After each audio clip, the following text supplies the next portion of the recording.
Welcome to Animal Atlas. Come with us around the globe and explore the animal world and its jungle animals and desert creatures. We'll meet wildlife on the savannah and see our underwater friends. And animals from the Arctic Circle. Anywhere, everywhere animals live. It's always an adventure.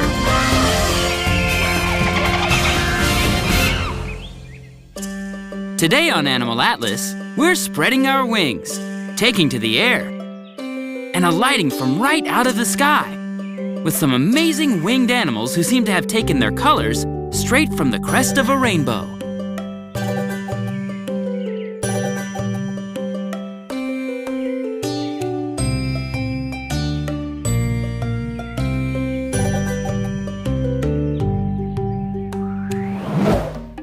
In the animal kingdom, coat and skin color is often subdued for the sake of camouflage, though fur can be patterned with spots, or rosettes, or something even more dramatic. Skin can be practical gray, or decorative green, or even forget-me-not blue. Yes, though gunmetal gray is a great cool watercolor, the warmer water of the coral reef explodes with color. There's colorful fish, and radiant coral, and many other interesting creatures of a variety of hues. But it just might be some special winged creatures, specifically butterflies, and certain rainforest birds, who rival even flowers for their bright colors. What do these birds and butterflies have in common besides dazzling tint? For starters, wings, and the remarkable ability to fly. First, let's meet the butterflies. Though they may seem like exotic creatures in a class of their own, butterflies are insects. Just like those ants crawling around the base of a butterfly feeder. Yes, butterflies are insects, just like beetles. And cockroaches, too. It's probably those glorious wings that distract us from their true identity. But if we look closer, we can see that butterflies have what other insects do. 3 body parts, specifically a head, thorax, and an abdomen. 6 jointed legs. Compound eyes. And a pair of antennae. The thorax is the middle body part, where the wings and all the legs are attached. Superficially, a butterfly is not all that much different from a dragonfly or a honeybee, except for those big, big wings. Butterflies and moths belong to the order Lepidoptera, and they are the only insects that have scaly wings. The word Lepidoptera, in fact, comes from 2 Greek words meaning, you guessed it, scale wings. This insect order is a big one, with over 180,000 species, making the scale wings second only to the omnipresent beetles in number of described species. Impressed? Me too. Where birds have only 1 pair of wings, butterflies have 2 pairs of wings. Sorry, but for you, 1 pair is plenty. Butterfly wings are covered with iridescent scales in overlapping rows. And though it's not visible to our naked eye, what's unique to the Lepidoptera is that every part of the butterfly's wings is covered with thousands of tiny scales.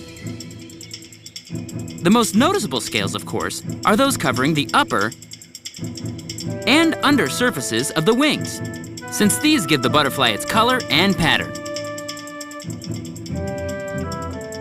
Our birds have scales too, but not on their wings. Those are feathers, but on their legs and feet. Just like it might be surprising that butterflies belong to the same group of animals as, say, the hissing cockroach. it might be equally surprising that birds have an ancestor in common with reptiles. It is that ancestor which gives us scaly reptiles and scaly bird feet. Scales, scales, scales. Everywhere we look in the animal kingdom. Well, almost everywhere. One noticeable feature of the butterfly's wings are veins. Those are real veins, with blood-like fluid flowing through them to nourish the wings, and not just decorative patterning, though it might be easy to think of bird feathers as the equivalent of hair on the head or fur on the body. Some feathers are as alive as a butterfly's wings. A blood feather is an actively growing feather that still has blood supply running to it. Depending on a bird's molting stage, a blood feather can be located anywhere on the body. And yes, if blood feathers are broken, they will bleed. Don't worry, we'll be careful. Promise. To be clear, though both insects and birds have wings, not all insects or birds can fly. Our brightly colored rainforest birds can all fly, of course. But this giant inhabitant of the African savanna can't get off the ground with those fluffy wings. And those stumpy wings aren't taking any of these familiar creatures anywhere, but through the water. All birds do have feathers, though. And feathers are unique to birds. Despite their versatility, there's not an insect in the world that can claim a single feather. Scales, yes. Feathers, no. Scales, yes. Feathers, absolutely. When we come back to Animal Atlas, we'll meet some more birds and butterflies. But first, let's see if you can guess this animal fact. Most birds have how many toes? A, 2. B, 3. C, 4. Or D, 5.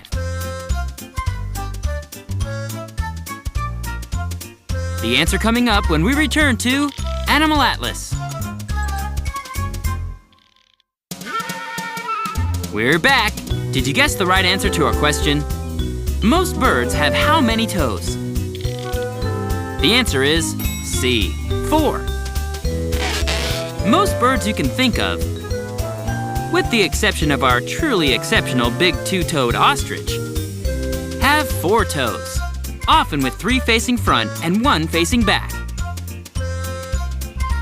Our brightly colored rainforest birds, however, have the requisite 4 toes, but these are super perch-grasping toes. 2 in front and 2 behind. Did you think these birds are not quite as colorful as butterflies?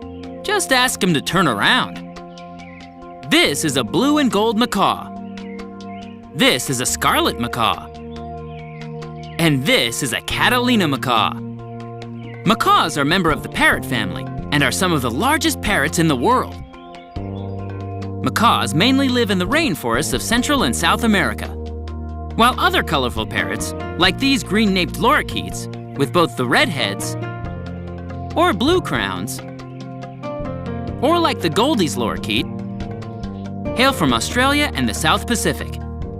Though the macaws are big birds, often up to 3 feet in length, and the lorikeets are much smaller, both of these members of the parrot family have parrot features. A big head, a strong neck, a large, sharply hooked bill, and of course, those 2x2 percher's toes. Most parrots live quite happily in trees, and they are known for their skilled climbing ability and their intelligence. But let's not forget their playfulness and their happy-go-lucky nature. Macaws especially have powerful bills. A macaw can crack open large seeds and nuts, like this rock-hard walnut, with just its bill and a little determination. Interestingly, parrots are the only birds that can hold their food up to their bills with their feet to eat. What do macaws like to eat? Seeds and nuts, of course. Those agile toes An equally agile tongue come in handy for nut manipulation. And the end result is clearly worth it. That bill is so sharp that a macaw's bite could sever a human finger. But tame macaws seldom bite the hand that feeds them. Thank goodness. Now, butterflies may lack a bill and agile toes, but they do have something quite amazing, a proboscis. What's that? See that long tube-like thing that at first you might honestly mistake for a third antenna? That's the proboscis, a hollow feeding tube the butterfly uses, like we would a straw, to sip up energy-rich nectar, water, or other liquids. See how the butterfly leans in, probing hard with its proboscis? That's a butterfly's version of hunting for food.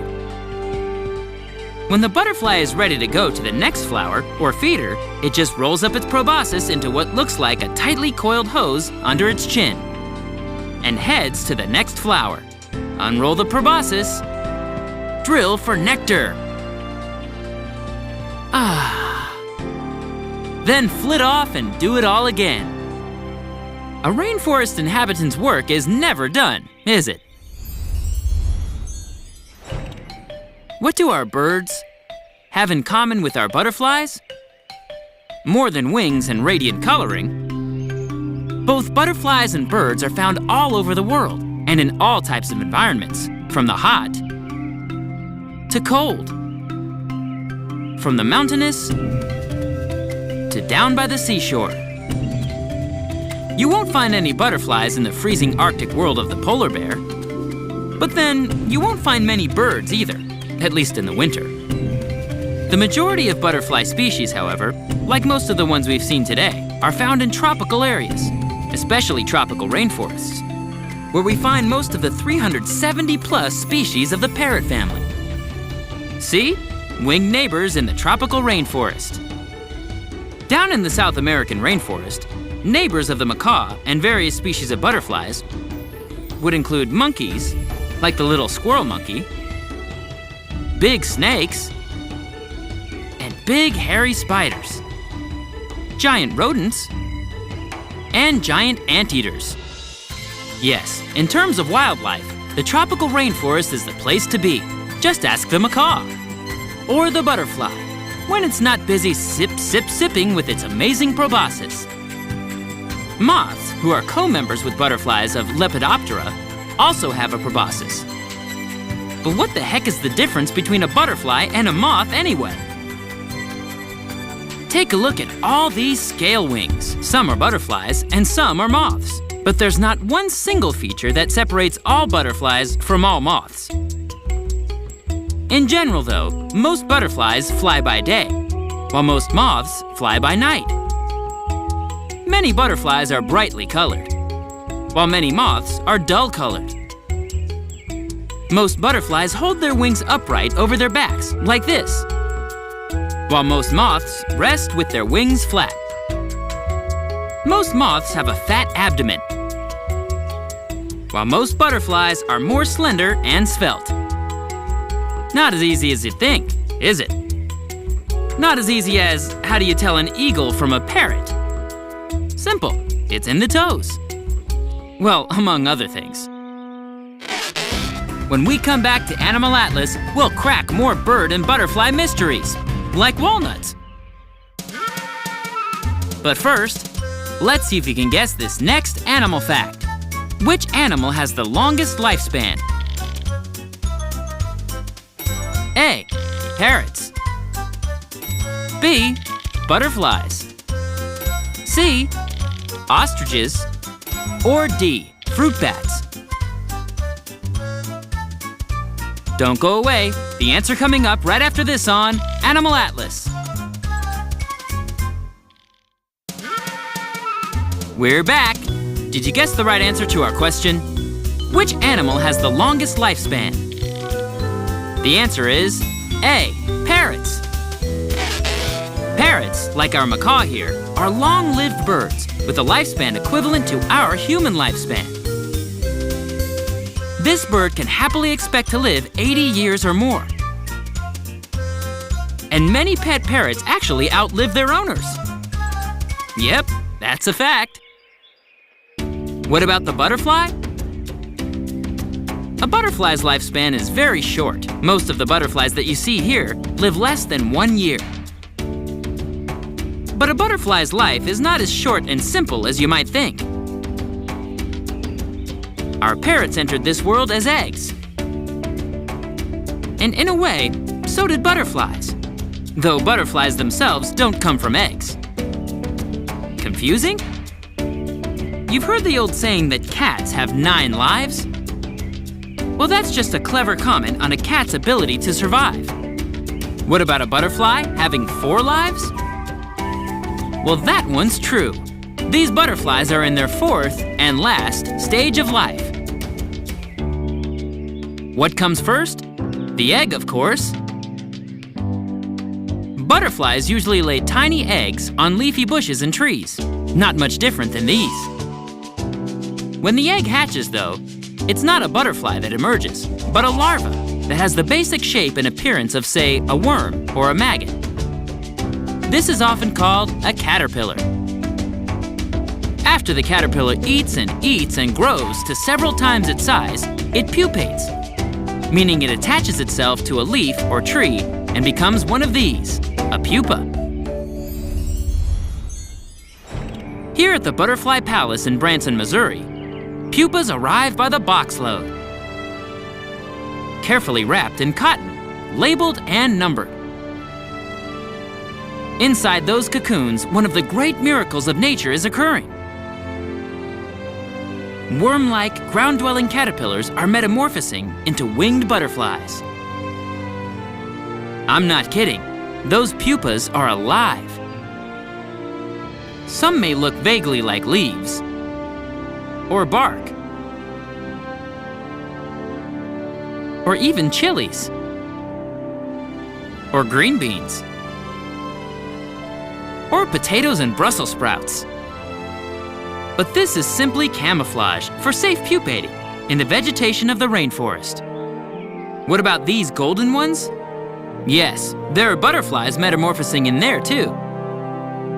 Another word for pupa is chrysalis, which means gold in Greek, and it's clear why they were so named. Ancient peoples came across these pupas and thought of them as nature's gold. In fact, seeing all these pupas laid out like this, if you don't think they resemble fruits and vegetables, you're probably thinking gemstones. The process for raising butterflies from the pupa stage is actually a simple one. First, the pupas are taken out of their shipping boxes. Then, they are carefully attached to tub tops, whether by thread or with glue. These plastic tubs are the best incubators because they hold humidity. And humidity is something these inhabitants of the rainforest crave. It is in this form that the pupas remain for weeks or even months. You wouldn't even know that the pupas were alive, except for the occasional twitch. Or if you were lucky enough to come across a remarkable dancing pupa, like this one.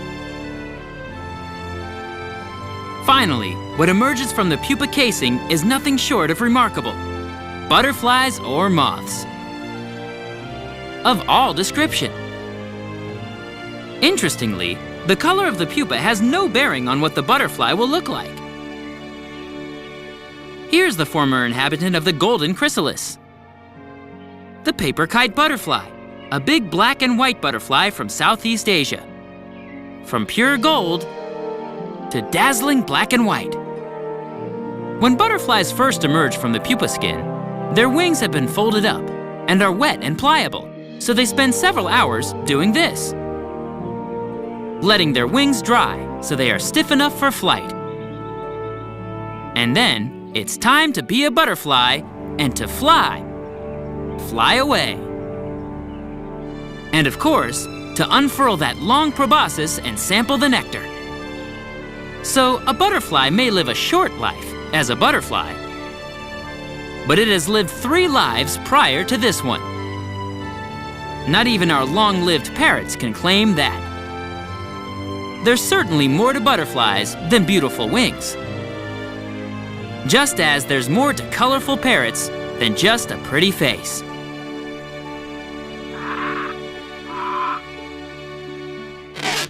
For more fun animal facts and news, visit our website at animalatlas.tv. The internet, you say? See you there. Don't go away. Animal Atlas will be right back. Until next time on Animal Atlas. There's a lot of tension in your lower back. You should really try yoga. Boy, do I need a manicure. And I need a haircut. Here we at the Extreme Penguin Games, and Gentoo is about to try a double Lutz McTwist, and here he goes. Oh, he just missed the dismount. The crowd does not like that. Oh, cleanliness is next to dogliness.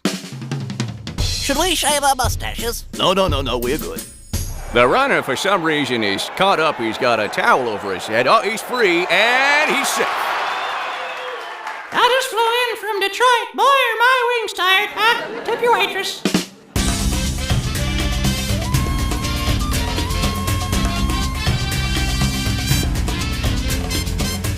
Once again, we've traveled the globe from North and South America to Africa and Asia to Australia and every fascinating place in between. We've met all kinds of incredible animals and learned some important facts about their ability to survive and flourish on our planet. And with our help, we'll make sure they're around for a long time to come. Join us next week for another amazing adventure on Animal Atlas.